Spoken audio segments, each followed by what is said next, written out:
In the heart of Africa, where innovation has often been overlooked by the wider world, a story is unfolding that challenges the very perception of what is possible when determination, creativity, and necessity converge. It is the story of an airplane, not built from advanced alloys, carbon fiber, or the most sophisticated industrial processes of the West, but from discarded plastic bottles, a material that most of the world considers waste. This project, which has come to be described as Africa's first airplane built from plastic bottles, represents a revolution in both engineering and vision. More than a mechanical achievement, it embodies a philosophy, a shift in perspective where problems are transformed into solutions and discarded materials become instruments of progress. And at the center of this inspiring movement stands the bold leadership of Ibrahim Traoré, a figure who has increasingly become associated not only with political change, but also with fostering a culture of innovation in Burkina Faso and across Africa. To understand the weight of this accomplishment, one must first recognize the global issue that it directly engages with: plastic waste. Every year, the world produces hundreds of millions of tons of plastic, and only a fraction of it is recycled. The rest clogs rivers, contaminates soils, poisons wildlife, and forms floating islands of debris in the world's oceans. Africa, like many other regions, has struggled with this crisis.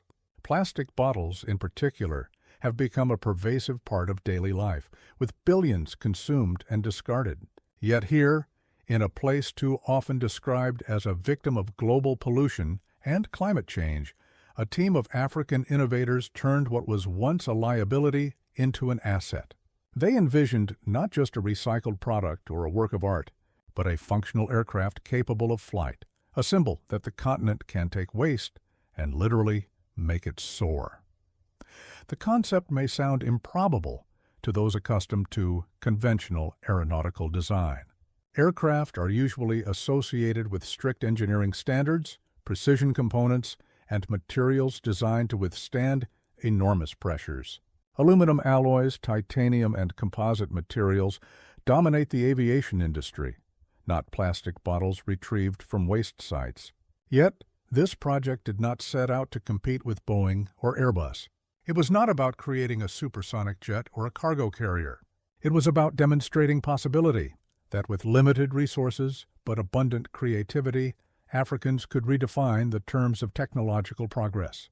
The plastic bottles, when treated, reinforced, and engineered with ingenuity, became more than just recyclables.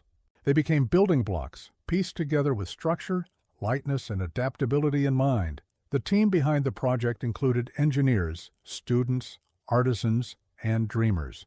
They worked not in the high-tech hangars of Western corporations, but in workshops, universities, and open spaces where innovation had to meet the reality of resource scarcity. What they achieved was remarkable. The airplane took shape, its body a patchwork of compressed and reinforced bottles, supported by a lightweight frame and designed with aerodynamics carefully calculated. Its wings stretched with an elegance that belied their humble origins, and its engine, while modest, was calibrated to provide enough thrust to lift this improbable creation into the sky. When it finally took flight, even briefly, it was more than an experiment. It was a declaration that Africa need not wait for permission, validation, or assistance from elsewhere to dream big and to make those dreams tangible. Ibrahim Traoré's role in this was not as an engineer fastening bolts or wiring circuits, but as a leader who fostered the climate in which such a project could emerge. In many African states, scientific creativity and experimental engineering often suffocate under the weight of bureaucracy, lack of funding, or lack of encouragement. Traoré, however, has consistently framed his leadership around the notion of liberation not only from foreign political control, but also from intellectual dependency. By championing projects that might at first sound improbable, he has given young Africans the confidence to attempt what others might dismiss as impossible. His message resonates with a new generation, that Africa's path forward does not need to mimic that of Europe or North America, but can instead innovate from its own unique circumstances. leveraging its challenges as opportunities. The symbolic impact of an airplane built from plastic bottles is profound. Flight has long been associated with human aspiration. To fly is to transcend limits, to reach for the skies. In African history, flight carries additional meaning. During the colonial era, airplanes were symbols of domination, tools used by European powers to conquer, intimidate, and control vast territories. Today, to see an African-built plane crafted not from imported materials but from the very waste of consumer culture is to see a narrative reversed. The airplane becomes a tool of defiance, an embodiment of independence, and a declaration that Africa, too, can build, innovate, and soar on its own terms. The practical implications should not be overlooked either. While this project may not yet produce commercial airliners, its principle opens the door to a new approach in resource utilization. Africa is brimming with plastic waste, and the potential to repurpose that waste into construction materials, transport prototypes, and innovative structures is immense. Roads made from recycled plastic have already been tested in parts of the world. Housing materials from plastic composites are being developed. An airplane, though ambitious, showcases the highest level of symbolic and practical recycling, a futuristic reimagining of how humanity might live more sustainably. The flight of this airplane also raises important questions about the relationship between technology and culture. For too long, technological progress has been framed as something imported into Africa rather than something generated within it. This project disrupts that narrative. Here, the innovators are not passive recipients of global technology, but active creators of it. They are not bound by the constraints of conventional material science because necessity has pushed them to innovate in unconventional ways. In a world where environmental crises demand new solutions, this African experiment might well hold lessons for everyone, not just the continent. Traoré's encouragement of such revolutionary projects links directly to his broader vision of African sovereignty. He has often argued that true independence is not just about borders and politics, but about self-sufficiency, dignity, and the courage to create original solutions to African problems. His leadership has emphasized local industry, homegrown science, and innovation. The airplane made from plastic bottles is not a curiosity. It is a metaphor for the larger revolution he advocates. By rejecting dependence on foreign loans, foreign corporations, and imported technologies, Traoré envisions a continent that crafts its future with its own hands, even if those hands must start by assembling airplanes from discarded bottles. The reactions to this project have been telling. Across Africa, it has inspired conversations, particularly among the youth, who see in it a validation of their potential. Internationally, it has provoked a mixture of surprise, admiration, and skepticism. Some observers dismiss it as symbolic, not practical. But others recognize that symbolic actions can carry immense power. The Wright brothers' first flight at Kitty Hawk lasted only seconds, yet it transformed the destiny of humankind. No one could have imagined then that within decades, airplanes would cross oceans, carry millions of passengers, and connect the globe. Who can say where Africa's journey in aviation might lead, especially if it begins from the humblest of materials and rises with the boldest of ambitions?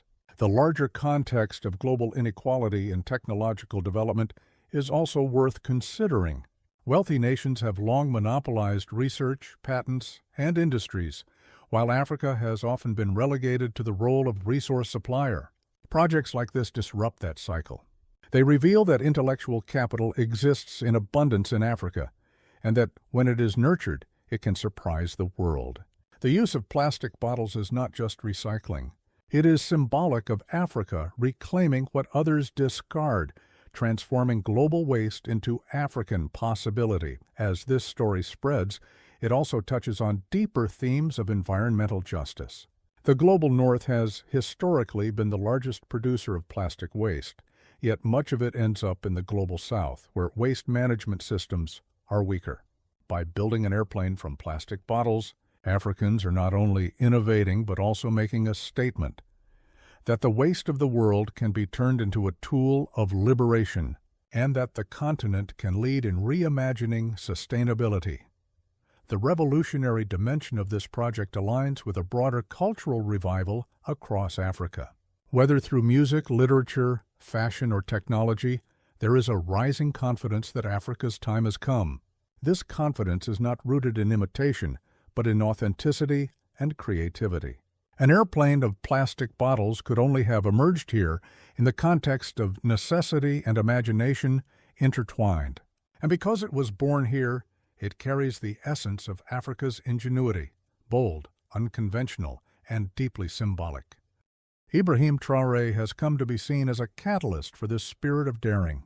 His rhetoric and policies emphasize independence, pride, and courage. But more importantly, they provide platforms for young Africans to test their ideas. This is perhaps his greatest contribution, not the airplane itself, but the permission it represents. The permission to dream, to experiment, to fail, and to rise again. For too long, Africa's youth have been told that their future lies abroad, in Europe, in America, or in Asia. This project is a reminder that Africa's future can be built at home by Africans for Africans, from the very resources within their reach. The flight of the plastic bottle airplane may last only minutes, but the idea it represents will last much longer. It is the idea that Africa can innovate its way out of the crises it faces, that no obstacle is insurmountable when creativity is unleashed, and that leadership which dares to inspire can ignite revolutions of thought and practice.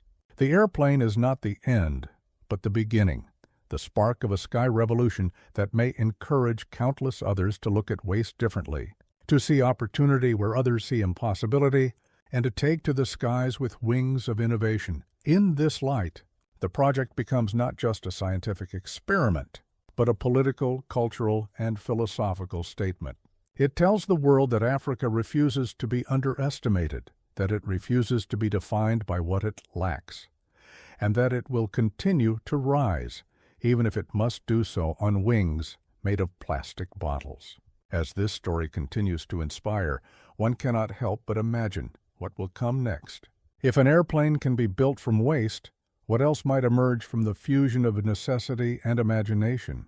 Roads, homes, cities, even new industries, all reimagined, all built not on dependence but on creativity. And so the African sky holds a new shape, a new vision, a plane crafted from the discarded, flying as a messenger of possibility.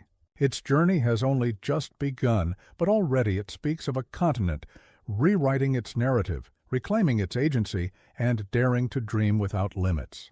Guided by the spirit of leaders like Ibrahim Traoré, Africa's revolution is not only political, but technological, cultural, and environmental. And this revolution, once sparked, cannot be contained.